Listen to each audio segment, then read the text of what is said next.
major tsunami has struck northeastern Japan, sending a 4-meter wall of water inland, which is currently causing widespread devastation. Now, the tsunami that is currently underway in the northeast of the country was caused by an 8.9 magnitude earthquake, and that struck 130 kilometers off the Pacific coast.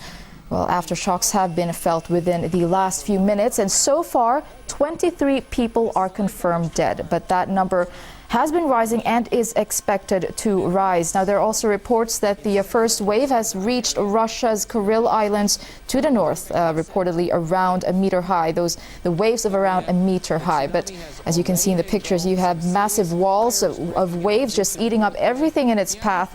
Now, the devastation, there are about 200 people who have reportedly been washed away.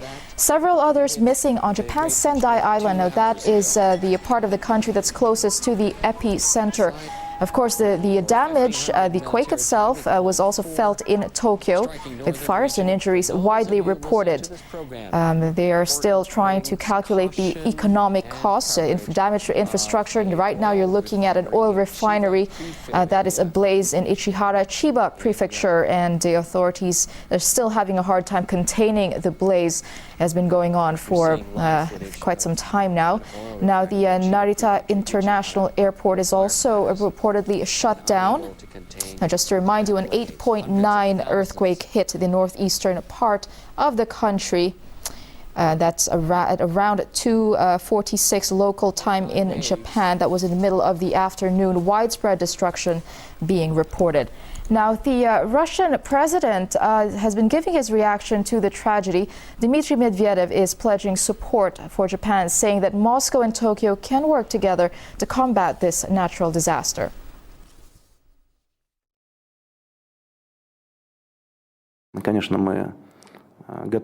Of course, we're ready to help our neighbors in overcoming the effects of this severe earthquake.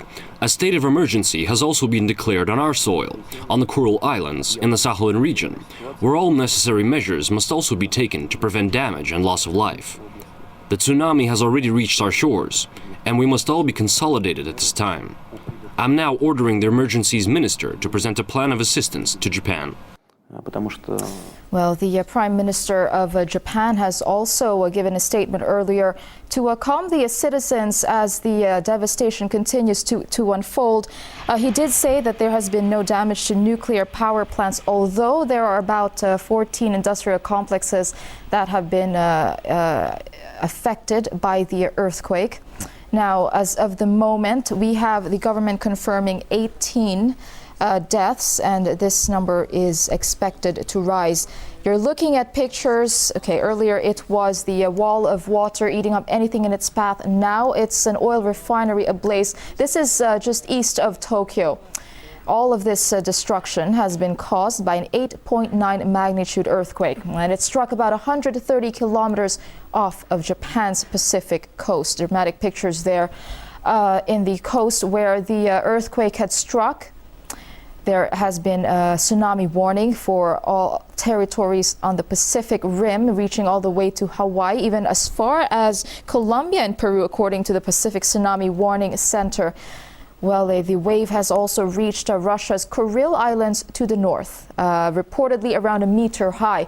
But in Japan, you have a 4-meter high waves sweeping into the Miyagi Prefecture. We have been looking throughout the day at dramatic pictures of water engulfing cars, buildings, and ships. Now, about 200 people have reportedly been washed away, several others missing on Japan's Sendai Island. That is a part on the coastal area that is closest to the epicenter. Well, there are currently about 50 fires along the coastline, about 4 million homes without power. Prime Minister Naoto Kan has been organizing an emergency response team to tackle the disaster. According to their reports, they're having a bit of difficulty going to the quake-hit areas because of the devastation. Communication is crippled. The international airport is currently closed. Again, we heard a statement from Russia's President Dmitry Medvedev. He reiterated that they will help each other to deal with the catastrophe.